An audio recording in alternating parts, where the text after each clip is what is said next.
Hi every one. N T P C ലിമിറ്റഡിൽ MSc chemistry ഗ്രാജുവേറ്റ്സിന്റെ job ഓപ്പണിംഗ്സിനെ പറ്റി സംസാരിക്കാനാണ് ഈ വീഡിയോ ചെയ്യുന്നത്. എക്സ്പീരിയൻസ് നിർബന്ധമില്ല എന്നുള്ളതും ഫീമെയിൽ കാൻഡിഡേറ്റ്സിന് എക്സാം ഫീ ഇല്ല എന്നുള്ളതും നിങ്ങൾ മനസ്സിലാക്കുക. NTPC ലിമിറ്റഡ് റിക്രൂട്ട്മെന്റ് പോർട്ടൽ എന്ന് ഗൂഗിളിൽ സെർച്ച് ചെയ്യുകയാണെങ്കിൽ നിങ്ങൾക്ക് ഈ പേജ് ഓപ്പൺ ആയിട്ട് വരും. താഴേക്ക് സ്ക്രോൾ ഡൗൺ ചെയ്യുക. അങ്ങനെയാണെങ്കിൽ recruitment of assistant chemist trainee advertisement 09/25 എന്ന് നിങ്ങൾക്ക് കാണാൻ പറ്റും. ഇവിടെ അപ്ലൈ ബട്ടണിൽ ക്ലിക്ക് ചെയ്യുകയാണെങ്കിൽ നിങ്ങൾക്ക് ഇവിടെ നിന്ന് അപ്ലൈ ചെയ്യാൻ പറ്റും. ലാസ്റ്റ് ഡേറ്റ് വരുന്നത് 31 മെയ് ആണ്, ആലോചിച്ച് വെക്കുക. ആൻഡ് അഗെയിൻ ഇവിടെയുള്ള ഡീറ്റെയിൽഡ് ആയിട്ടുള്ള അഡ്വർടൈസ്മെൻറ്റ് ഇവിടെ നിങ്ങൾക്ക് കാണാൻ പറ്റും. അഡ്വർടൈസ്മെൻറ്റ് ഇംഗ്ലീഷിൽ ക്ലിക്ക് ചെയ്യുകയാണെങ്കിൽ നിങ്ങൾക്ക് ഇതേപോലെയുള്ള ഒരു പേജ് ഓപ്പൺ ആയിട്ട് വരും. ഇവിടെ കാര്യങ്ങളൊക്കെ കൃത്യമായി മെൻഷൻ ചെയ്ത് വെച്ചിട്ടുണ്ട്.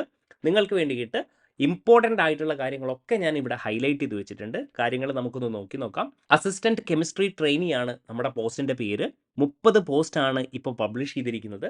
ആൻഡ് അഗെയിൻ ക്വാളിഫിക്കേഷൻ വളരെ ഇമ്പോർട്ടൻ്റ് ആണ്, നിങ്ങൾ മനസ്സിലാക്കുക. റെഗുലർ അല്ലെങ്കിൽ ഒരു full time MSc chemistry graduates ആയിരിക്കണം. വളരെ ഇമ്പോർട്ടൻ്റ് ആണ്. നിങ്ങൾ ഡിസ്റ്റൻ്റ് ആയിട്ടോ ഓപ്പൺ ആയിട്ടാണോ MSc കെമിസ്ട്രി കംപ്ലീറ്റ് ചെയ്യുന്നതെങ്കിൽ നിങ്ങൾക്ക് ഈ പോസ്റ്റിന് അപ്ലൈ ചെയ്യാൻ പറ്റത്തില്ല. ആൻഡ് അറ്റ്ലീസ്റ്റ് നിങ്ങൾക്ക് 60% മാർക്കെങ്കിലും ഉണ്ടായിരിക്കണം. ഇനി വേറൊരു കാര്യം, ഫൈനൽ ഇയർ അല്ലെങ്കിൽ ലാസ്റ്റ് സെമസ്റ്റർ സ്റ്റുഡൻസിന് റിസൾട്ട് 31/7/2025 മുന്നേ വരികയാണെങ്കിൽ അവർക്കും ഇത് അപ്ലൈ ചെയ്യാൻ പറ്റും. പക്ഷേ മനസ്സിലാക്കുക, 31 ജൂലൈന് മുൻപായിട്ട് നിങ്ങളുടെ റിസൾട്ട് വന്നിരിക്കണം, അല്ലെങ്കിൽ ഈ അപ്ലിക്കേഷൻ ഇൻവാലിഡ് ആവുന്നതാണ്. ഇനി ഏജ് ലിമിറ്റിന്റെ കാര്യം പറയുകയാണെങ്കിൽ 27 ഇയേഴ്സ് ആണ് മാക്സിമം. പക്ഷേ SC/STക്ക് റിലാക്സേഷൻ ഉണ്ട്, +5 ഇയേഴ്സ്, അതായത് 32 ഇയേഴ്സ്. ആൻഡ് OBC 30 ഇയേഴ്സ് വരെ നിങ്ങൾക്ക് അപ്ലൈ ചെയ്യാൻ പറ്റുന്നതാണ്.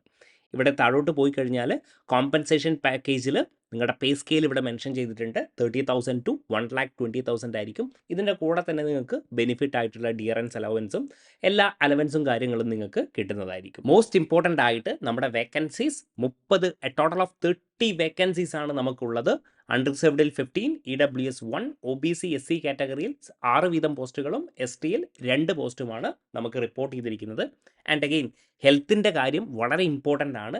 നിങ്ങൾ സെലക്ട് ആവുകയാണെങ്കിൽ ബിഫോർ ജോയിനിങ് മെഡിക്കൽ എക്സാമിനേഷനിൽ നിങ്ങൾ അണ്ടർഗോ ചെയ്തിരിക്കണം. NTPC മെഡിക്കൽ ബോർഡ് ആയിരിക്കും ഈ മെഡിക്കൽ എക്സാമിനേഷൻ കണ്ടക്ട് ചെയ്യുന്നത്. ആൻഡ് ഒരു രീതിയിലുള്ള റിലാക്സേഷനും ഇല്ല എന്ന് തന്നെ ഇവരിവിടെ പറഞ്ഞിട്ടുണ്ട്. അതുകൊണ്ട് മെഡിക്കൽ നോംസ് നിങ്ങളൊന്ന് വായിച്ചു നോക്കുക, നിങ്ങൾ എലിജിബിൾ ആണോ എന്നുള്ളത് കൃത്യമായി മനസ്സിലാക്കുക. ഇനി സെലക്ഷൻ പ്രോസസ്സിനെ പറ്റി പറയുകയാണെങ്കിൽ ഓൾ ഇന്ത്യ ബേസ്ഡ് ആയിട്ടുള്ള ഓൺലൈൻ സെലക്ഷൻ ടെസ്റ്റ് ആയിരിക്കും. ഈ ടെസ്റ്റിൽ 2 പാർട്സ് ഉണ്ട്.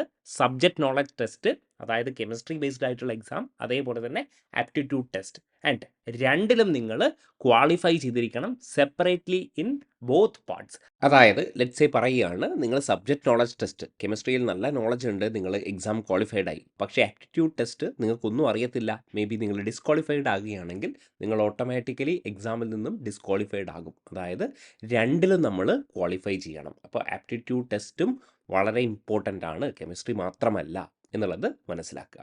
നൗ പ്ലേസ്മെൻറ്റ് ആൻഡ് ബോണ്ട് സർവീസിനെ പറ്റി പറയുകയാണെങ്കിൽ നിങ്ങളൊരു ബോണ്ട് സൈൻ ചെയ്യേണ്ടി വരും. The candidates who belong to general EWS OBC കാറ്റഗറിക്ക് 1,00,000 റുപ്പീസിൻ്റെ ബോണ്ട് സൈൻ ചെയ്യേണ്ടി വരും. And 50,000 belonging to SC and ST. എന്താണ് ഈ ബോണ്ട്? ഒരു വർഷത്തെ കഴിഞ്ഞു കഴിഞ്ഞാൽ നിങ്ങൾ ഈ കമ്പനിയിൽ NTPC കമ്പനിയിൽ 3 വർഷം അറ്റ്ലീസ്റ്റ് നിങ്ങൾ സെർവ് ചെയ്തിരിക്കണം, അല്ലെങ്കിൽ നിങ്ങൾ 1,00,000 റുപ്പീസ് ഫൈൻ അടയ്ക്കേണ്ടി വരും EWS ജനറൽ OBC കാറ്റഗറിക്കാർക്ക്. അപ്പോൾ ആ കാര്യങ്ങളും മനസ്സിലാക്കുക.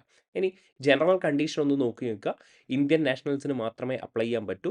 യൂണിവേഴ്സിറ്റീസിൻ്റെ കാര്യം നമ്മൾ ഓൾറെഡി പറഞ്ഞിട്ടുണ്ട്. അതേപോലെ ഫൈനൽ ഇയർ കുട്ടികളുടെ കാര്യവും നമ്മൾ പറഞ്ഞിട്ടുണ്ട്. ഇനി category reservation SC ST OBC ഏതാണെങ്കിലും നിങ്ങൾ ഒരു പ്രാവശ്യം ഫില്ല് ചെയ്ത് കഴിഞ്ഞാൽ നിങ്ങൾക്ക് പിന്നെ ചേഞ്ച് ചെയ്യാൻ പറ്റത്തില്ല. അതിൻ്റെ ബെനിഫിറ്റ് ഒന്നും തന്നെ കിട്ടത്തില്ല. അതുകൊണ്ട് നന്നായിട്ട് ശ്രദ്ധിച്ച് മാത്രം അപ്ലിക്കേഷൻ ഫില്ല് ചെയ്യുക. കറക്ഷൻ വിൻഡോസ് ഉണ്ടായിരിക്കുന്നതല്ല. ഓക്കെ, ഏജിൻ്റെ കാര്യവും നമ്മൾ പറഞ്ഞു കഴിഞ്ഞതാണ്.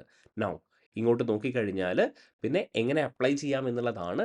കാൻഡിഡേറ്റ്സ് നമ്മൾ careers.ntpc.co.in എന്ന് പറയുന്ന വെബ്സൈറ്റിൽ നിങ്ങൾക്ക് അപ്ലൈ ചെയ്യാൻ പറ്റും. ആൻഡ് മോസ്റ്റ് ഇമ്പോർട്ടൻറ്റ്, നിങ്ങൾ കൊടുക്കുന്ന ഇമെയിൽ ID വാലിഡ് ആയിരിക്കണം. അറ്റ്ലീസ്റ്റ് 1 ഇയർ എങ്കിലും എന്ത് ചെയ്യണം, ഈ ഇമെയിൽ ID വാലിഡ് ആയിരിക്കണം. നിങ്ങൾക്ക് ഒരു വിധത്തിലും ചേഞ്ച് ചെയ്യാൻ പറ്റത്തില്ല ഇമെയിൽ ID. അതുകൊണ്ട് ഒരിക്കലും തെറ്റിപ്പോരുത്. ഇൻവാലിഡ് ആയിട്ടുള്ള ഇമെയിൽ IDയും നിങ്ങൾ ഒരു കാരണവശാലും കൊടുക്കരുത്. കാരണം കറക്ഷൻ വിൻഡോ ഇല്ല എന്നുള്ളത് നിങ്ങൾ മനസ്സിലാക്കുക. All future correspondent would be send email only. എല്ലാം ഇമെയിൽ ത്രൂ ആയിരിക്കും. സോ ഇമ്പോർട്ടൻ്റ് ആണ്. കാറ്റഗറി നമ്മൾ പറഞ്ഞു, അതേപോലെ ഇമെയിൽ ID രണ്ടും ഇമ്പോർട്ടൻ്റ് ആണ്.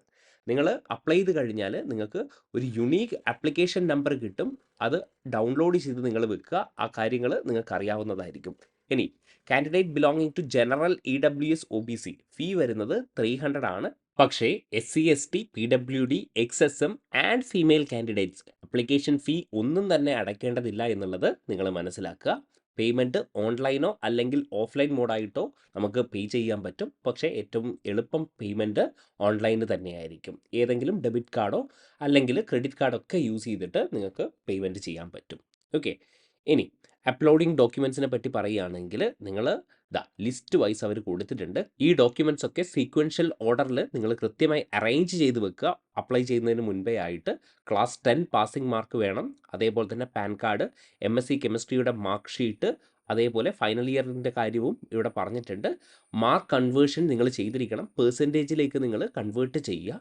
And most importantly category certificate, valid ആയിട്ടുള്ള കാസ്റ്റ് സർട്ടിഫിക്കറ്റ് നിങ്ങൾ അപ്ലോഡ് ചെയ്തിരിക്കണം. പിന്നീട് ചേഞ്ച് ചെയ്യാൻ പറ്റത്തില്ല. SC ST OBC NCL OBC NCL ആണെങ്കിൽ വാലിഡ് ആയിരിക്കണം in the central format in the financial year 25-26. ഇതൊക്കെ കൃത്യമായിട്ട് മനസ്സിലാക്കുക. EWS കാറ്റഗറി ആണെങ്കിൽ valid income and asset certificate നിങ്ങൾക്ക് അത്യാവശ്യമാണ്. ഓക്കെ. ആൻഡ് ലാസ്റ്റ് ഡേറ്റ് വരുന്നത് 31st May ആണ്. അതുകൊണ്ട് തന്നെ എത്രയും പെട്ടെന്ന് തന്നെ നിങ്ങൾ അപ്ലൈ ചെയ്യുക. ലാസ്റ്റ് ഡേറ്റിലേക്ക് മാറ്റി വെക്കരുത്. നല്ലൊരു ഓപ്പർച്യൂണിറ്റിയാണ്. എസ്പെഷ്യലി വുമൺ കാൻഡിഡേറ്റ്സിനൊക്കെ എക്സാം ഫീ ഇല്ല എന്നുള്ളതും കൃത്യമായി നിങ്ങൾ മനസ്സിലാക്കുക. ഇതേപോലെയുള്ള യൂസ്ഫുൾ ആയിട്ടുള്ള വീഡിയോ നിങ്ങൾക്ക് അവൈലബിൾ ആക്കാൻ വേണ്ടിയിട്ട് നിങ്ങൾ ചാനൽ ഒന്ന് സബ്സ്ക്രൈബ് ചെയ്തേക്കുക, വീഡിയോ ഒന്ന് ലൈക്ക് ചെയ്തേക്കുക. താങ്ക്